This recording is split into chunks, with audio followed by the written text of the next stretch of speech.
Hey everyone, welcome to our webinar today. This is going to be a 30-minute webinar, so we're going to kind of just dive right in and get started if that's okay. So thank you for joining today. My name is Amanda Brief. I'm our Senior Event Marketing Manager here at Right Side Up, and I'm thrilled to be hosting today's webinar alongside my colleague Corey, who I will introduce in just a second. But for today's webinar, our topic is around winning ad formats that actually convert for B2B and D2C. So before we get started, just wanted to dive into a couple of housekeeping items. So please note all participants are muted except for myself and Corey. However, if you have any questions for Corey, you can throw them in the Q&A box. And I always love kind of interaction during this webinar. So if you want to ask any questions that you want other attendees to see or share any comments, feel free to throw them in the chat box as well.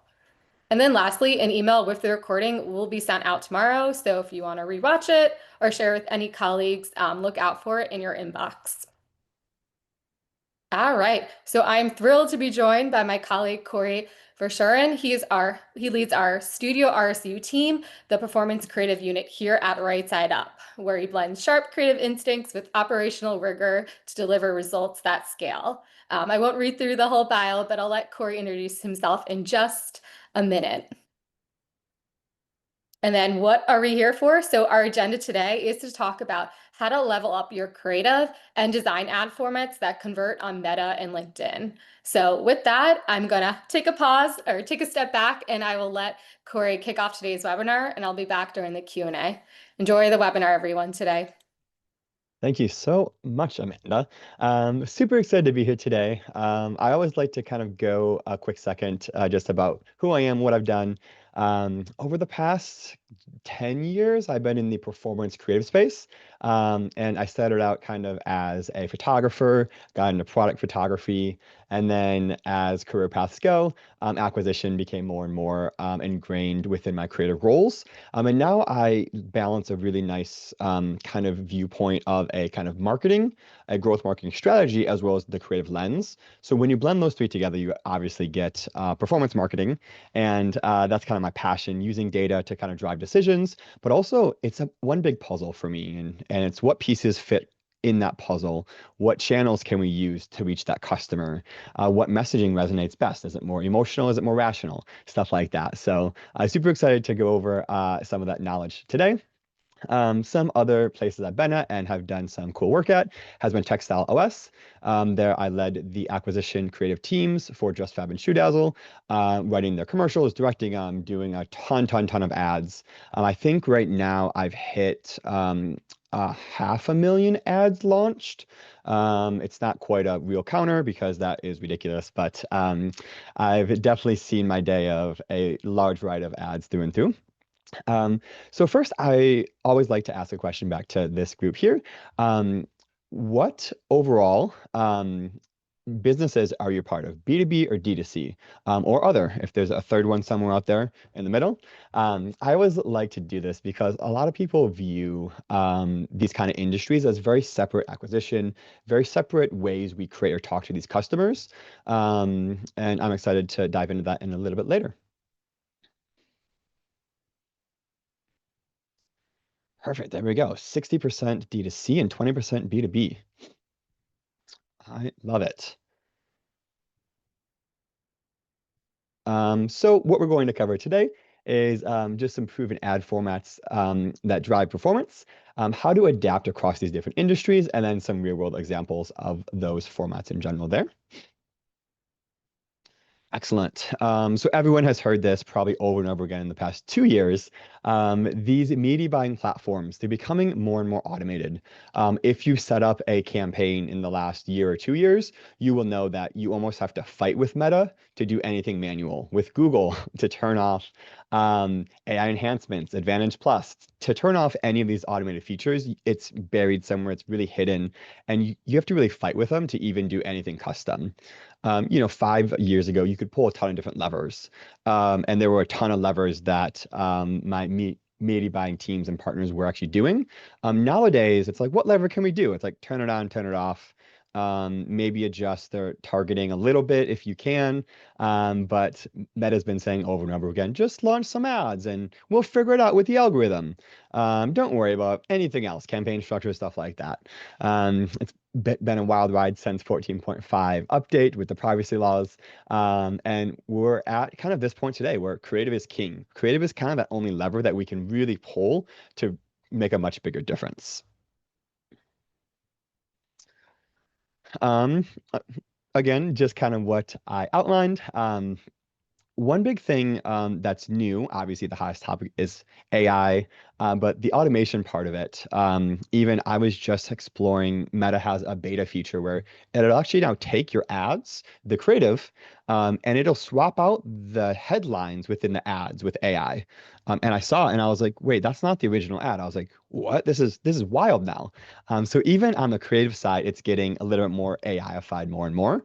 But every lever in Meta now is like turn on this AI Advantage Plus feature, turn on this thing, we'll create AI text headlines, this and that. But really, my motto always is that good in, good out, bad in, bad out. So if you start with bad creative to begin with, AI will get you somewhere, but it won't be much better than what you started with. So again, creative is king. That's the key lever. Um, and then great campaigns is about rapid iteration, and that's key. Is like get stuff out as fast as possible, get those learnings, and then go back to say, cool, this worked. We think it was because of this thing. Let's iterate on that and keep going. Perfect. So an anatomy of an ad. I'm sure most people here are in the growth marketing space. So this is kind of a 101. But a lot of the times, people kind of forget that an ad is a cohesive story from top to bottom. So if the post copy doesn't align with kind of the creative, it starts to become a little wonky, or it's not quite a cohesive message. In our very short attention span world now, um, we do want to catch your attention as fast as possible.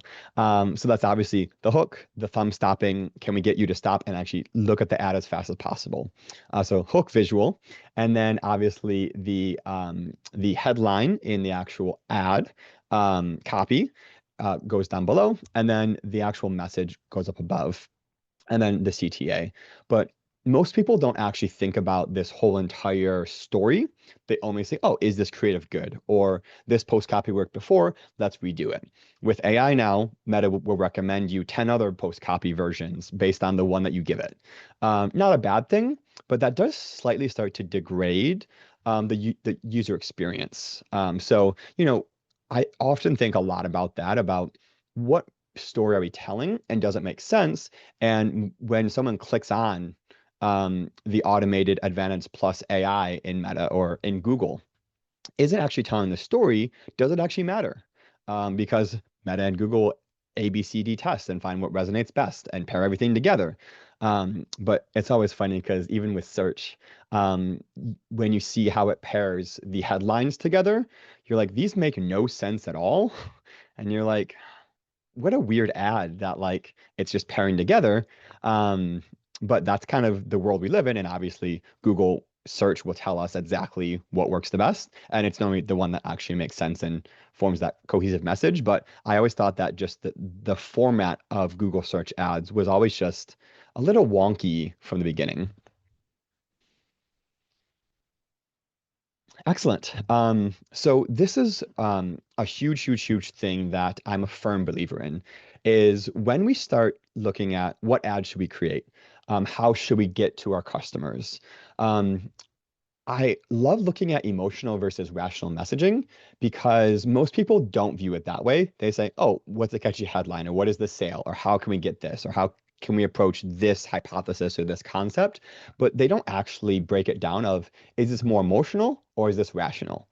And they both have very different purposes and very different reasons. And for every brand, it's very different. For a B2B brand, a rational message could be, lower CAC by 30%. That might be a hex ad. For a D2C brand, A more rational one is like, oh, it is a convenience factor for this product, or you can easily buy this, or one day shipping, or long shelf life. Things like that is way more rational. But then the emotional message, this is what it gets people to instantly click and instantly buy, because they're not thinking rationally. It's like, oh, emotional. But you can start to build a little more trust, the urgency. People like me use this. I often like to use the example of the whole entire kind of baby pregnancy space. It's hugely emotional. So anytime you use a fact or a data point, even though it's a rational data point, but it turns into a much more emotional version of that. So even like, oh, like, your water quality could be affecting your baby's health.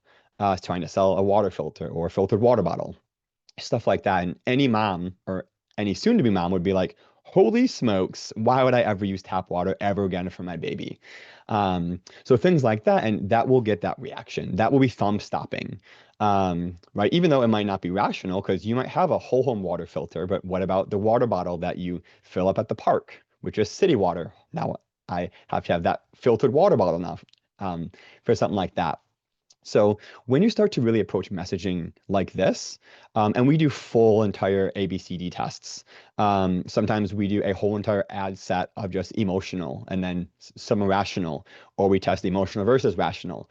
And as we start to get that data and narrow it down, we really start to see what resonates. And then obviously audience segmentation, that's where you can get really finite with how we talk to this ICP or this segment of the audience.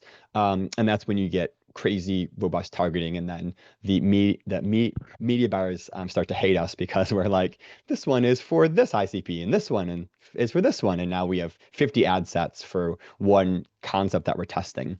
So, always fun there talking about just this in general, but no one really talks about this enough, I don't think, in my opinion.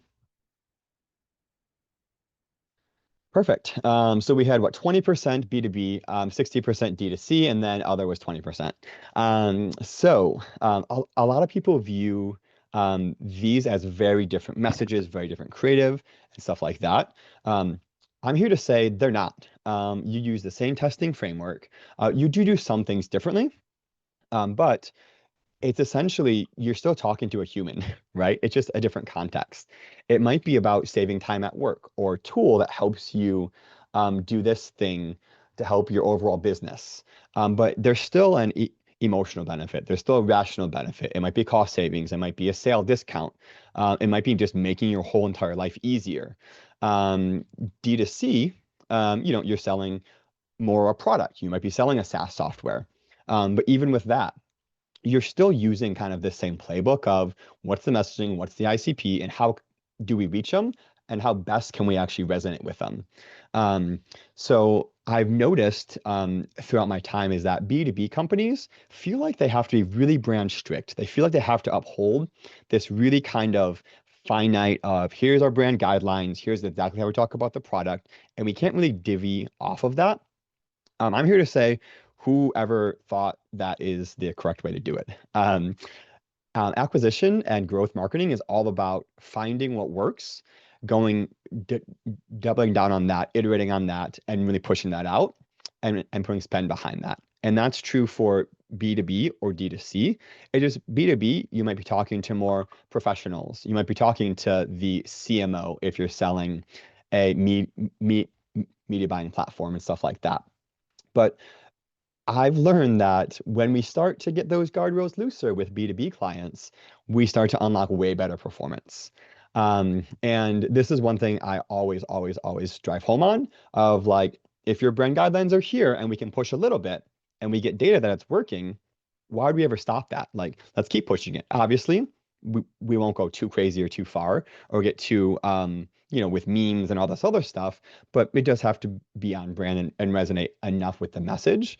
But like, have fun with it. Like, this is all about having fun, and we have data to prove that our fun was worth it, or we tried it, and that's also good data, and say, maybe it didn't resonate. It was too fun. It was maybe too far out there.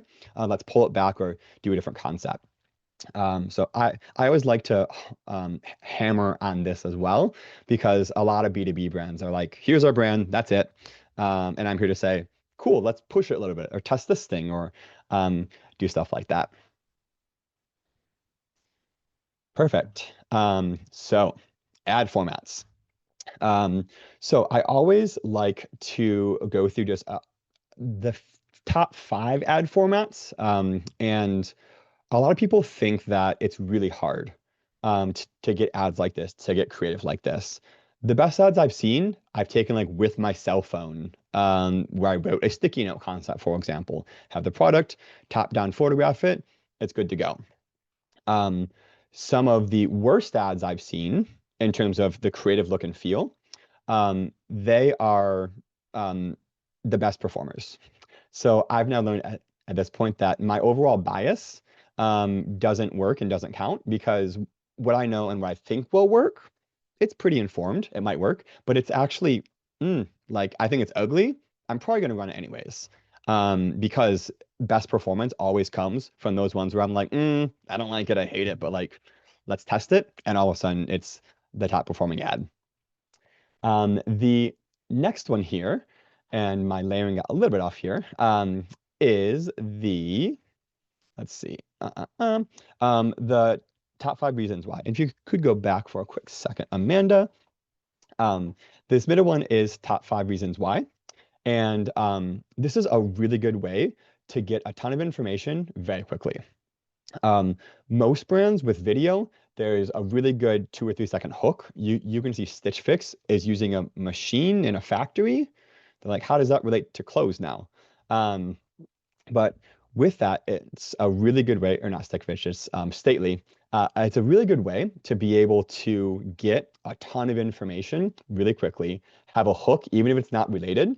But now they list out literally the top 4 reasons I think this one is on why they're better than Stitch Fix. But it's visual, it's fast, it's easy, and you can really hit home on your value props, your talking points in I think it's a 20-second total ad. Really effective. This next one here is UGC with a trend, a challenge. And on TikTok right now, there's this huge trend going around of like, I'm a astronaut, and here's some truth about the industry. And then they go into stuff like that. This one from Ruggable is, I'm an interior designer, and here's what I think about rugs. And then she goes through talking points, and it feels like it's a much more organic, much more native, native storyline, native video, but obviously it's an ad. But it's again a really good way to have a modern day trend where then you can fit your brand value props back into it. And from an audience viewpoint, you really feel like, oh, I'm engaged with it. I trust her. She's a, interior designer. So why wouldn't I trust her? Um, so videos like these obviously perform really well. And they're obviously much harder to make because now you need either a content creator, it might be your social team that might make them, you might hire influencers and stuff like that. But with formats like this, what's really nice is that you can give them your 5 or 6 talking points and brand pillars, and then have them record 4 or 5 hooks, and then 2 or 3 CTAs.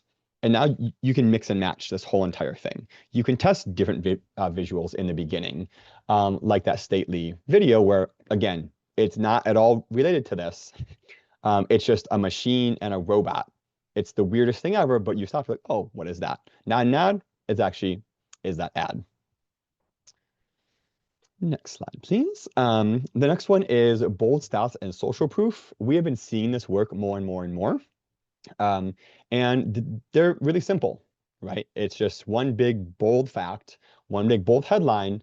When you're scrolling quickly, you see it because you see 93% of what? I kind of want to understand what that fact is. You read it, you're like, oh, okay, I get it. It's a web design platform, and we're talking about ROI.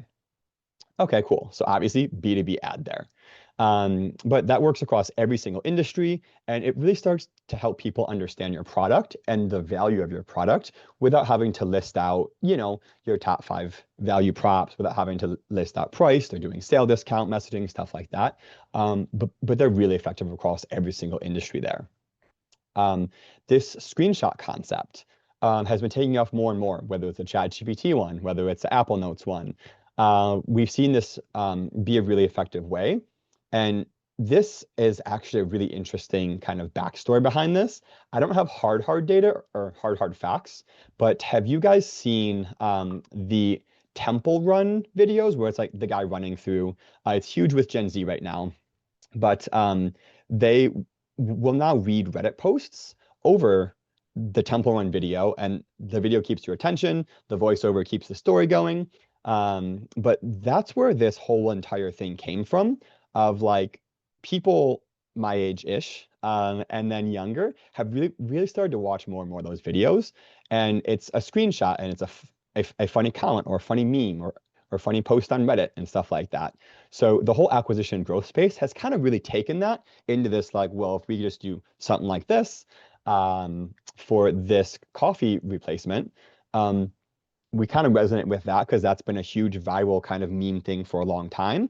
And now it's a top performing acquisition format that we use often here at Right Side Up.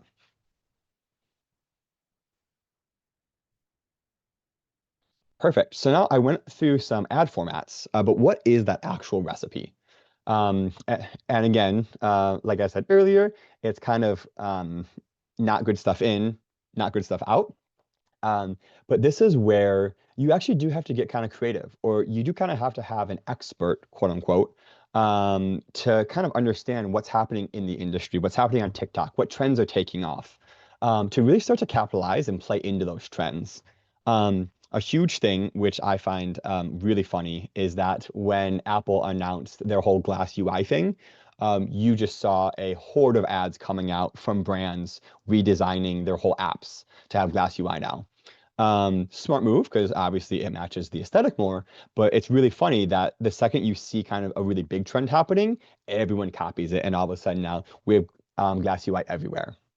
Um, but what is the actual raw asset that we're doing? It might be graphic, photo, video, influencer, UGC, stuff like that. That should be the foundation.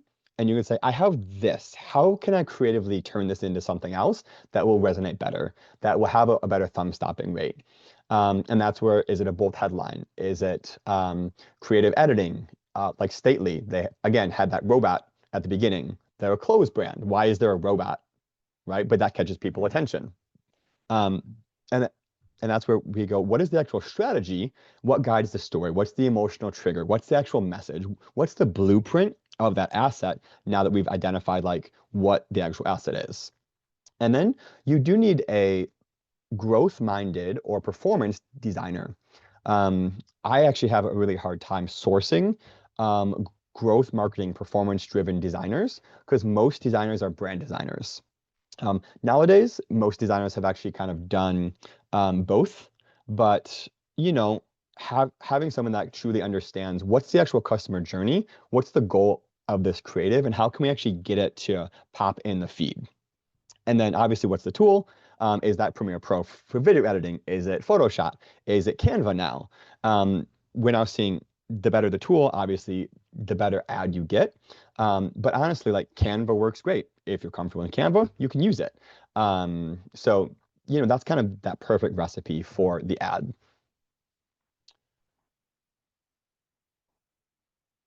Perfect. So that kind of concludes this shorter session here. But our key takeaways is I think we all know this by now. Creative is the #1 performance lever. Each ad really should be more intentional, but don't be afraid to kind of get weird, push boundaries, and really explore more because the data will always tell us yes or no, and that's always a learning no matter what. Ba Balancing kind of emotional, rational proof points, and really testing out how are we speaking to this ICP, this customer. B2B does not mean boring. Really try and push that out. Have fun with it. Again, B2B software and clients are a really cool thing, and you can get really creative with those angles. Um, Use proven ad formats, but then layering your own spin on it. Use that trend, but really make it your own. One last example and story, and then I'll flip it to the Q&A. But while I was at BoxyCharm, TikTok was the hottest thing. So like, how can we launch on TikTok? the issue with TikTok is it's all sound driven. Well, we don't have rights to TikTok sounds. So it's like, well, if we can't use sound for TikToks, like an ad won't really work or be that good. So we actually recorded our own soundtracks. We found like a royalty-free backing track. I made my social media girl who did not like singing sing the track for us. And then we were able to launch and test kind of more TikTok native ads with our own songs that we made with my team. So things like that of like how creative can you get? Was it actually worth it? Most of the time, no, because if it didn't work, we're like, wow, we did all that work for it not to work. But we still tested and learned a ton from that, and it was fun.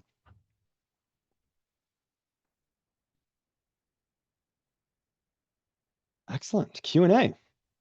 All right. So yeah, if you have any questions, feel free to throw them in the chat for Corey now. I'll start off with the question. So how do you go about choosing your ad? Like, what's your inspiration for ad creative? Yeah, great question. So I always look at different industries. A lot of people are like, oh, our competitor's doing this thing. And I'm like, no, no, no, don't look at them. Look at a Samsung ad or look at a very different ad that's not in your industry and see the concept behind it. See, like, what are they trying to communicate and say, that's a really creative way on how they did this thing. Let's see our spin on that. And what that does is it brings a lot of freshness.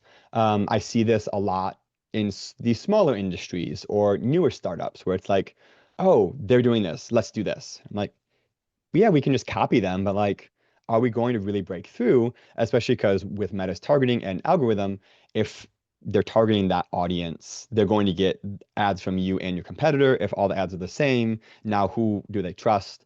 So always my recommendation, go to a very different space and look at what they're doing and pull inspiration from them. Yeah, great answer. Another question I want to ask is how often should you be testing ads, and does it differ based on like the industry that you're a part of? Yep. So ad testing is my favorite topic because we get more and more data. But test as many ads as your ad spend will allow. Nowadays, most clients and most people, I think, are doing back to the old way of testing, where you launch 3 or 4 variants in one ad set, and then that top winner graduates to your scaling ad set that kind of keeps CAC down. So now I always say test 3 or 4 variants. It might be color, it might be copy variants, it might be visual. And then from there, once you find that winner, you can iterate on that if it scales in your scaling ad set. But 3 to 4, and then as often as your spend levels actually allow. Awesome. All right, I think that is it for the Q&A. However, if you have any other questions for Corey, you can throw them in the chat and we can answer them after today's webinar. Additionally, Corey's contact information and email is up on the screen, so feel free to reach out to him if you have any questions about creative, regarding Meta, LinkedIn, all the things. So with that, looks like we're right at time. So wanted to wrap up and thank everyone for attending today. And of course, thank you, Corey, for sharing your great insights on how to really optimize your creative for Meta and LinkedIn. As a reminder, we will be sending out a link tomorrow afternoon with the recording, so look out for that in your inbox. And with that, I want to say thanks again, and we hope you have a great rest of your day, everyone. Take care. Thanks so much, all. Bye.